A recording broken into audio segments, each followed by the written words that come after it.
teman-teman, selamat datang di podcast kami Get to Know PR World.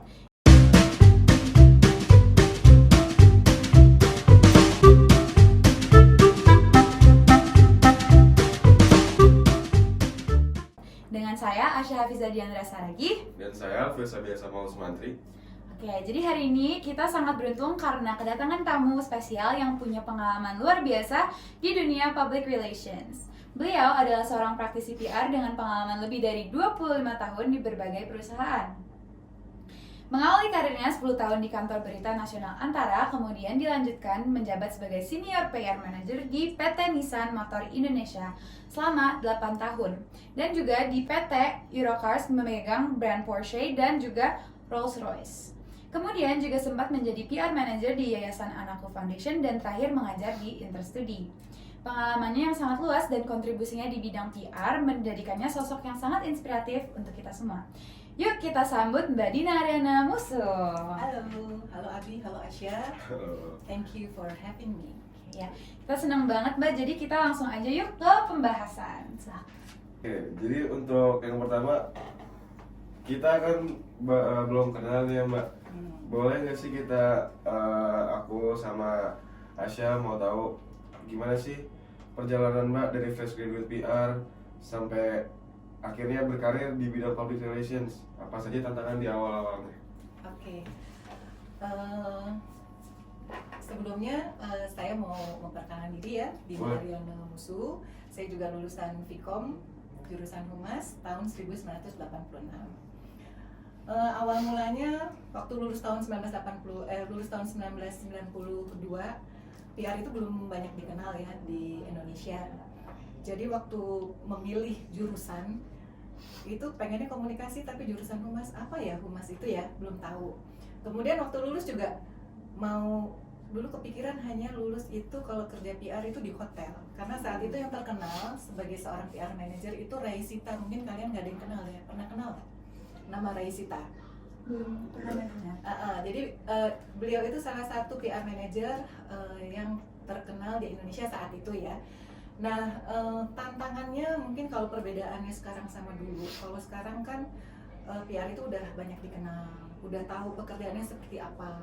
Kalau dulu belum banyak ya kita tahu tentang PR itu apa. Makanya begitu lulus, mencari kerja itu nggak terlalu banyak pilihannya. Kebetulan waktu itu kantor berita nasional Antara membuka lowongan untuk mencari seorang yang berlatar belakang pendidikan komunikasi.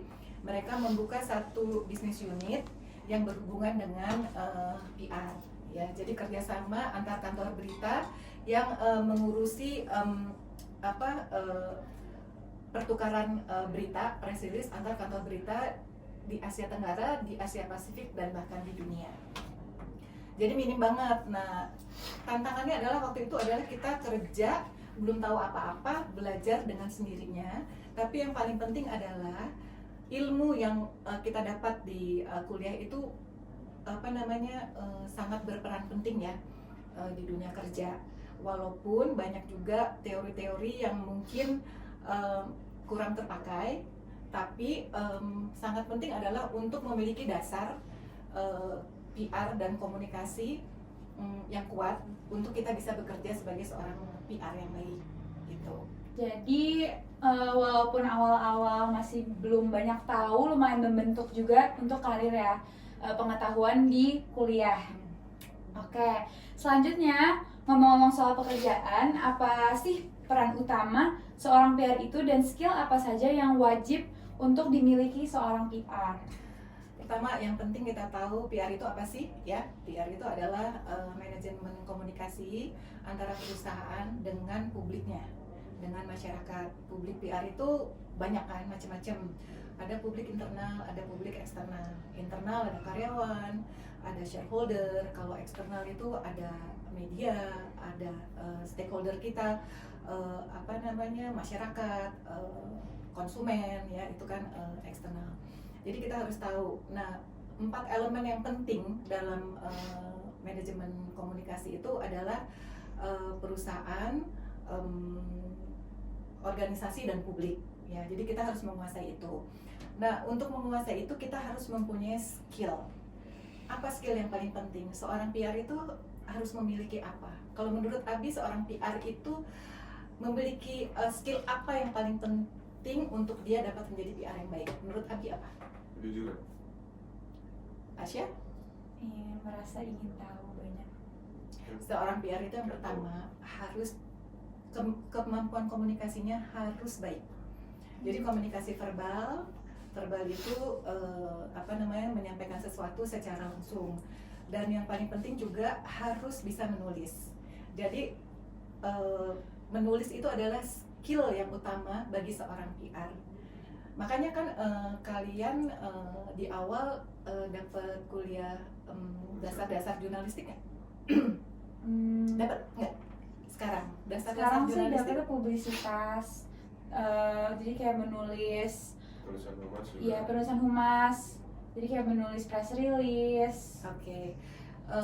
Kalau dulu zamannya saya itu ada namanya pendidikan dasar jurnalistik, semua dapat. Jadi kuliah umum ya. Kan semester 1, semester 2 kita masih ada namanya kuliah umum. Jadi di situ diajarkan bagaimana kita menulis secara benar, bukan hanya benar tapi juga baik. Nah, dasar seorang PR itu yang baik adalah dia harus mempunyai kemampuan menulis yang baik, itu yang penting. Oke. Pertama komunikasi, harus memiliki kemampuan komunikasi yang baik, verbal maupun tulisan. Kemudian juga harus mempunyai kemampuan menulis yang baik. Terus dia harus mampu membina hubungan yang baik dengan publik-publiknya, ya kan? Nah, kalau jadi gini, PR itu adalah jembatan antara perusahaan dengan publik, ya. Nah, kalau seorang PR dia harus mampu membuat komunikasi yang baik dengan publik-publiknya, sehingga tercipta saling percaya, kemudian citra yang baik, kepercayaan yang baik dari publik kepada perusahaan tempat PR itu bekerja. Nah, gimana cara membangun kepercayaan publik itu? Adalah dengan kita mampu membuat atau memberikan informasi yang sebaik mungkin kepada publik. Nah, salah satu publik yang sangat dibutuhkan oleh PR itu adalah media. Jadi kalau misalnya perusahaan itu ingin memiliki publisitas yang baik, itu juga tergantung bagaimana PR-nya menyediakan informasi yang tepat kepada media. Kenapa media penting? Apa bedanya misalnya media massa maksudnya ya? Apa bedanya media massa sama media sosial? Itu jauh lebih penting daripada media sosial. Media massa lebih penting daripada media sosial. Kenapa media massa dianggap lebih penting? Karena mereka lebih kredibel. Ya, misalnya gini, kalau media massa, media sosial kayak kalian pasti punya kayak podcast ini kan juga media sosial ya, atau YouTube atau IG, TikTok, bahkan mungkin Facebook, Twitter ya. Itu kan sifatnya subjektif ya. Jadi misalnya kita ingin mengangkat sesuatu di IG kita, ya terserah aja kita gitu kan. Nah, tapi apakah orang mudah percaya? Kan enggak, karena itu adalah suatu berita yang sifatnya subjektif. Tapi kalau apa yang disampaikan oleh media massa itu lebih dipercaya karena media massa mempunyai kredibilitas yang tinggi, dan media massa itu mempunyai kemampuan untuk membentuk opini publik, ya kan? Karena media massa itu punya etika tertentu yang harus dia pegang, ada batasan-batasan yang harus dia ikutin, ya. Nah, makanya kalau kita ingin memiliki citra yang baik dari perusahaan, kita harus bisa membina hubungan yang baik dengan media. Nah, bagaimana menjaga hubungan yang baik dengan media? Banyak cara. Misalnya kita membina hubungan personal dengan media. Kita mengadakan media event. Media event itu apa aja?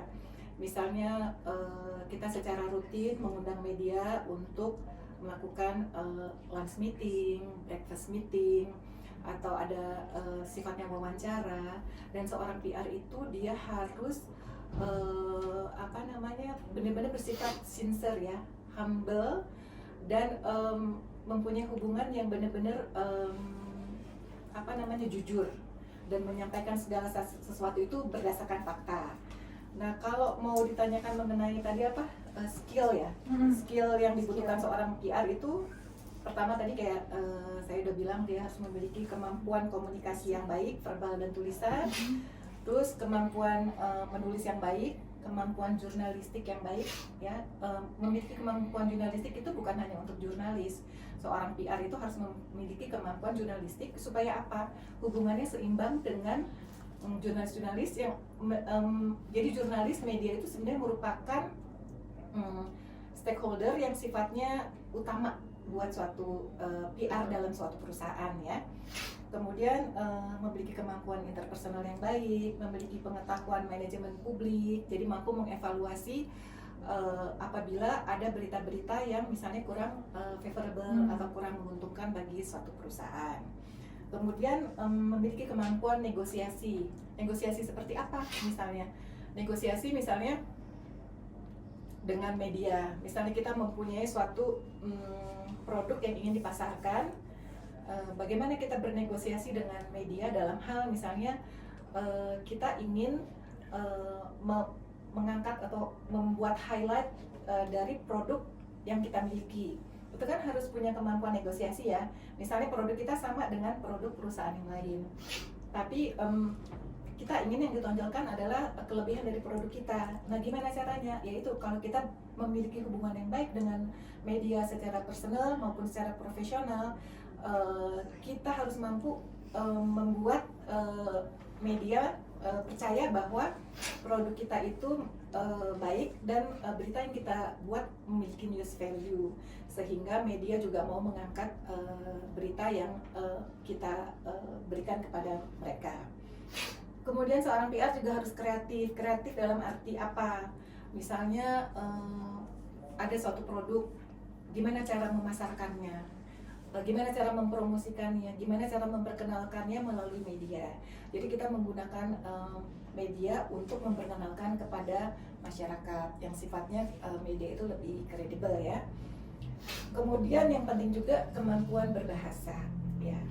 Jadi orang yang mempunyai kemampuan berbahasa lebih dari satu bahasa, terutama bahasa Inggris, itu pasti memiliki kelebihan dibandingkan orang yang hanya bisa berbahasa satu bahasa ya.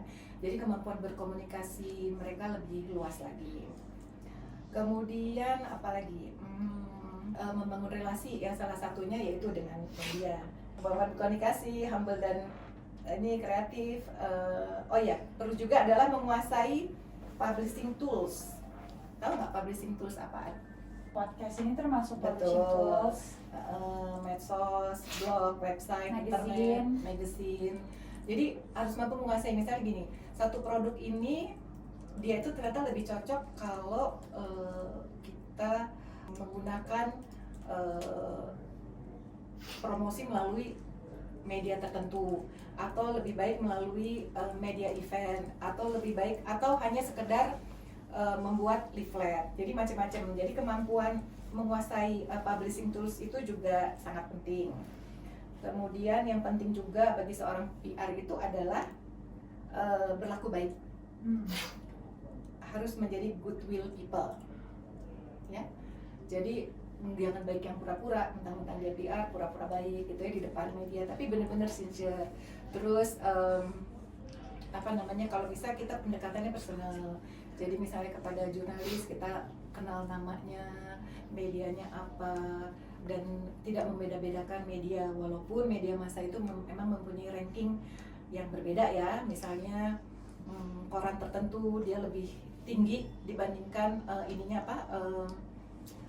spreading masanya yang membaca dibandingkan koran yang lain. Tapi perlakuan kita kepada media itu sifatnya semua harus sama dan kita harus bersifat sincere. Sekali lagi yang paling penting itu seorang PR itu harus memiliki kemampuan menulis yang utama, kemampuan menulis yang baik. terus mampu melakukan riset, cek juga kebenaran fakta sebelum membagikan kepada media, kemudian melakukan evaluasi, dan sifatnya adalah juga konsistensi. Jadi kalau misalnya kita ingin mempunyai hubungan yang baik, dikenal dengan baik oleh media, oleh jurnalis, kita harus mempunyai konsistensi dalam kegiatannya. Misalnya setiap bulan kita punya media event, mengundang media berganti-ganti tapi konsisten, kemudian rajin mengirim press release, walaupun mungkin bukan produk yang saat ini baru, tapi selalu ada sifatnya keep in touch dengan media supaya media juga punya hubungan yang tidak pernah renggang gitu kepada kita. Jadi suatu saat kita punya acara, akan lebih mudah media untuk mau menerima undangan kita. Apalagi kira-kira? Oke, selanjutnya mungkin zaman kan pasti setiap tahun, setiap masa pasti ada perbedaannya gitu dalam, bukan cuma di PR doang, tapi kira-kira menurut Mbak apa sih perbedaan besar antara dunia PR yang dulu dan sekarang? Iya benar, perbedaannya itu sekarang sebenarnya tantangannya jauh lebih berat ya. Karena kalau dulu kan kita saluran komunikasi agak terbatas ya kan. Kalau sekarang semua orang bisa mengakses media sosial ya kan. Justru di situ tantangannya. Bagaimana kalau dulu kita salurannya terbatas, tantangannya juga nggak terlalu banyak ya. Kalau sekarang persaingan semakin ketat. Nah, pintar-pintarlah memilah-milah cara teknik komunikasinya, menggunakan pemilihan medianya. Jadi tantangannya sebenarnya jauh lebih berat sekarang. Makanya itu tadi saya bilang sangat penting untuk menguasai publishing tools dan mengenal karakter yang berbeda-beda dari setiap media. Nah selanjutnya, karena kita juga harus mengenal karakter-karakter dari berbagai media, pasti selama 10 tahun berkarir, Mbak juga pasti pernah bekerja sama dengan jurnalis di berbagai perusahaan ya. Jadi biasanya bentuk hubungan dan kebutuhan antara jurnalis dan PR itu seperti apa? Apakah pendekatannya berbeda untuk setiap perusahaan atau bagaimana? Sebenarnya kalau kalian mempunyai kemampuan sebagai seorang PR yang baik, mau ditempatkan di perusahaan manapun pasti akan berhasil ya, asal tahu nilai-nilai PR itu seperti apa. Tidak ada perbedaannya, hanya mungkin pendekatannya beda. Misalnya satu produk yang high atau satu produk yang mungkin misalnya dulu kayak saya pernah bekerja di perusahaan otomotif kayak Nissan itu ada punya yang namanya mobil massal. Tapi kalau kayak Porsche itu kan mobil untuk kalangan atas ya. Jadi pendekatan untuk medianya juga berbeda. Jadi kita kemampuan kita untuk memilih media untuk keperluan publisitas atau publikasi kita itu sangat penting. Jadi kalau misalnya Porsche, kita memilih media yang lebih ke arah gaya hidup. Tapi kalau misalnya untuk kendaraan yang sifatnya massal, mungkin media otomotif secara umum itu juga sudah cukup. Jadi sebenarnya untuk komunikasinya sama, pendekatan kepada jurnalisnya juga kita tidak membeda-bedakan, tapi harus pandai-pandai memilah-milah media apa saja yang cocok dengan perusahaan atau produk yang kita wakilkan. Oke, mungkin selanjutnya selama perjalanan Mbak di dunia PR ini, boleh nggak sih kita mau tahu pencapaian terbesar Mbak sebagai PR dan bagaimana tantangannya untuk bisa mencapai hal itu? Oke. Sebenarnya semua pekerjaan itu kita harus melakukan yang terbaik ya, dan setiap pekerjaan itu pasti ada tantangan. Mungkin waktu kalau saya sebut sebagai pencapaian terbaik, kalian masih kecil banget kali ya. Dulu tahun 2007, kalian tahu Nissan Livina? Tahu. Nah, itu proyek awal itu adalah di Indonesia. Jadi Grand Livina itu untuk kegiatan PR-nya, kegiatan pemasarannya itu dihandle oleh tim saya saat itu ya. Jadi gimana kita mempersiapkan pre-event. Jadi sebelum kita harus mempunyai teknik-teknik tertentu, taktik-taktik tertentu untuk bagaimana supaya publikasi itu maksimal. Jadi waktu mau dipasarkan tahun 2007, sebelum dipasarkan kepada publik tahun 2007, setahun sebelumnya 2006 kita sudah memberikan kesempatan kepada media, terutama media otomotif, tapi juga termasuk media non otomotif, media nasional, majalah, semua kita libatkan. Itu sekitar ada lebih dari 40 media kita undang untuk mencoba Grand Livina yang saat itu belum pernah dicoba oleh masyarakat ya, jadi sifatnya masih rahasia. Jadi setahun sebelum dia dipasarkan di Indonesia, media sudah test drive ya, dari Jakarta, perjalanan darat sampai ke Bali.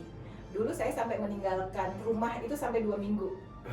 Meninggalkan, waktu itu Asya masih umur 1 tahun. Jadi selama perjalanan itu kita berhenti di beberapa kota. Jadi kita benar-benar memberikan waktu dan kesempatan kepada media untuk merasakan, karena ini benar-benar mobil baru yang belum dipasarkan di Indonesia, dan waktu itu dia adalah saingan terberat dari Toyota. Waktu itu Toyota kan yang sangat terkenal ada Toyota Kijang ya.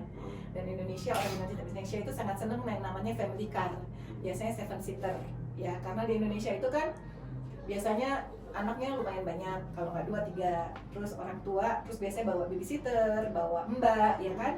Jadi memerlukan mobil dengan kapasitas 7, minimal 7, makanya dibilang 7-seater ya. Jadi kalau di dunia otomotif namanya MPV, multi-purpose vehicle. Jadi Grand Livina ini MPV. Nah, kita ingin masyarakat itu mengenal Grand Livina ini sebagai family car. Gimana caranya? Bisa nggak kita langsung? Nggak mungkin ke masyarakat.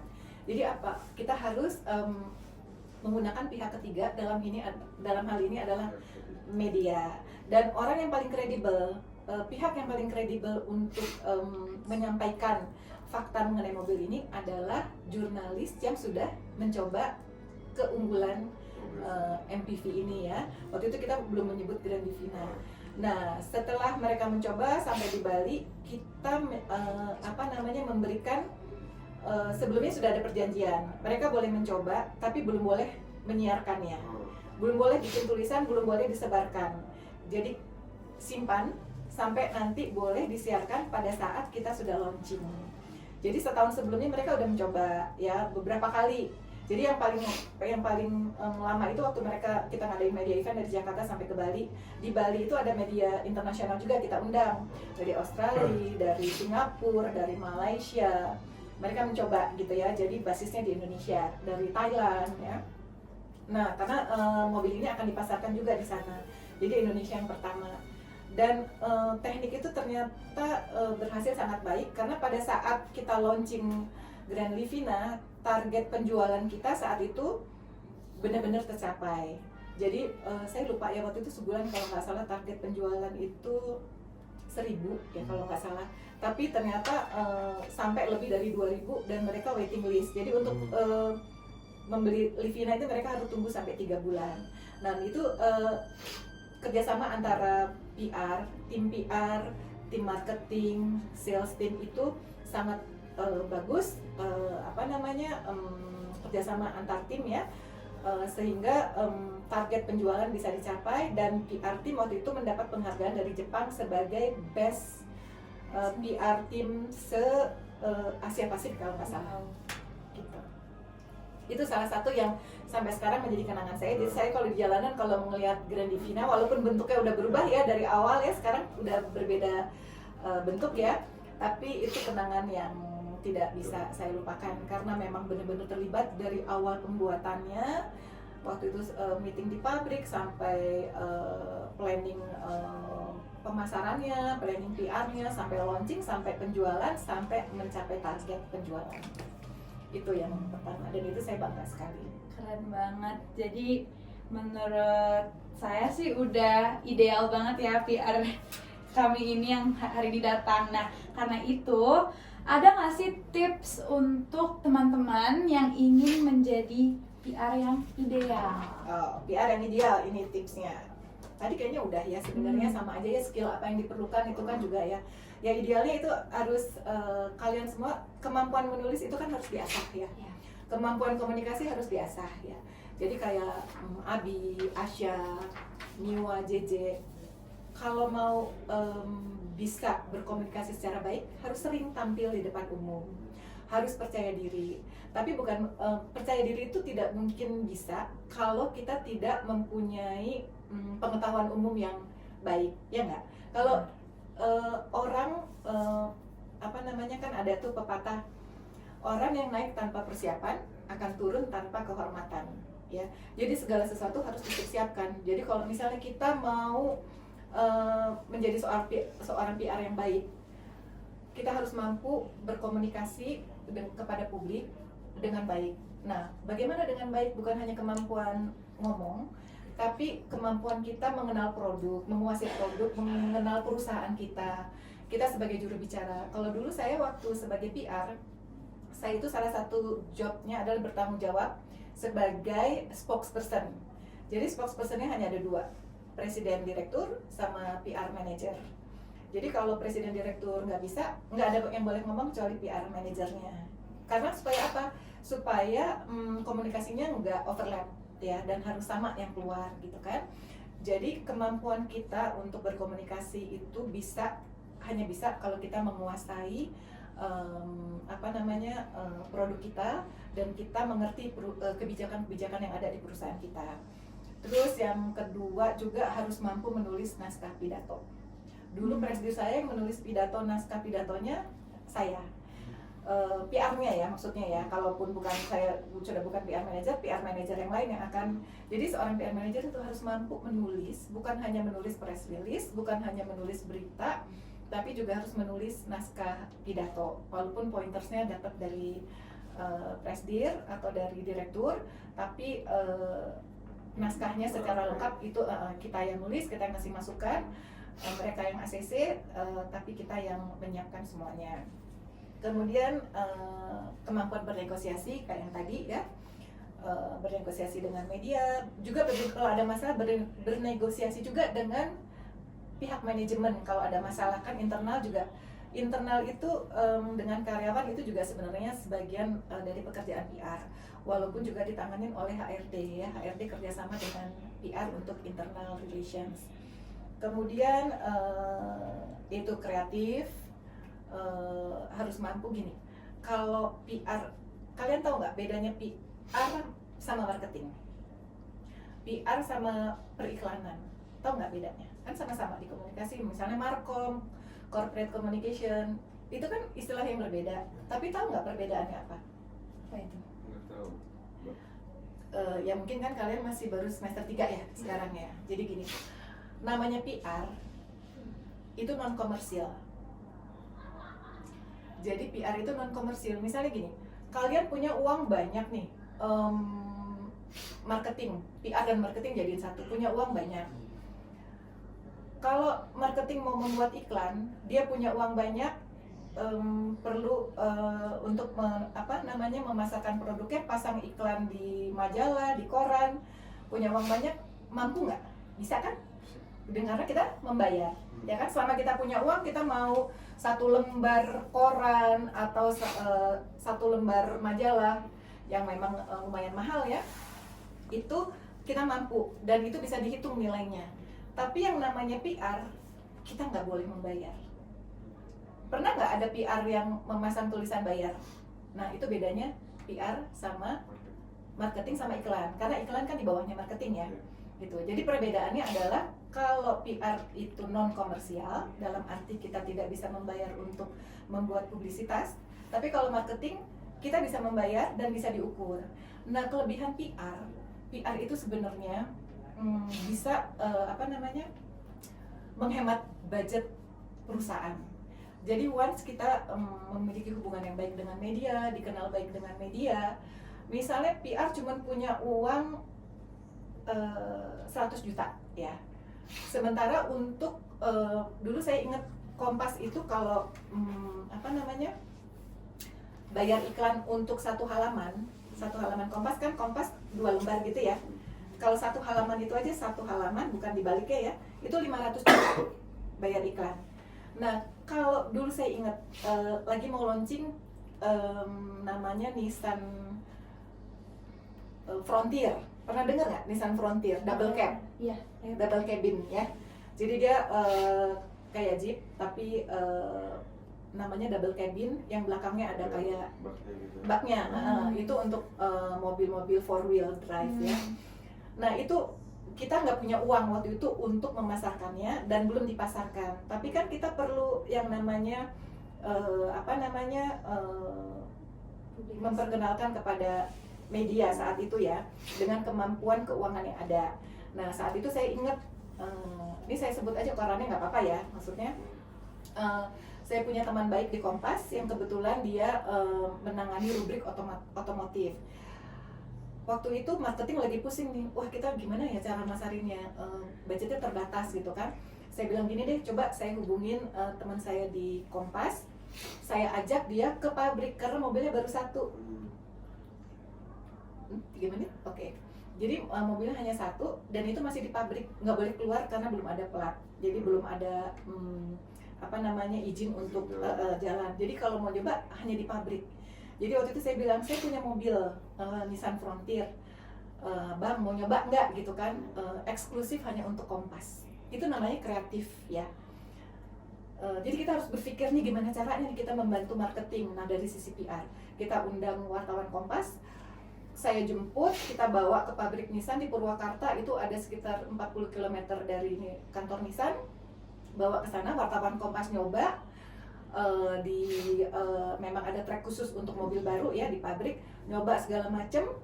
Terus dia happy karena eksklusif ya, dia nggak mau, boleh dia Kompas mau nyoba tapi nggak boleh media lain gitu. Itu yang namanya eksklusif, dan nggak semua juga bisa, dan nggak semua juga wartawan juga mau gitu ya. Udah kita coba di sana besok. Jadi kalau nggak salah tuh Kompas tuh punya rubrik otomotif tiap hari Kamis. Hari Kamis begitu muncul 1 halaman di Kompas, isinya Nissan Frontier, besar sekali fotonya. Itu kalau dinilai dengan iklan lebih dari 500 juta. Padahal saya bawa wartawan nggak keluar uang, ya kan? Karena PR nggak boleh keluar uang. Dan itu fakta, karena ini ada mobil, saya bilang ini ada speknya, ini ada kemampuan mobil ini, itu sebagai latar belakang dia untuk menulis berita, ya kan? Pada saat dia coba, kan itu fakta yang disampaikan oleh wartawannya sendiri. Kebetulan dia wartawan otomotif, dia mengerti mobil. Disampaikan seperti itu dan dimuat di Kompas 1 halaman. Jadi itu kreatif namanya itu, dan benar-benar itu salah satu ya ya saya menganggap kegiatan PR yang gitu. Dan satu lagi itu harus bersikap personal, humble, sincere, dan menghargai semua publik dengan baik.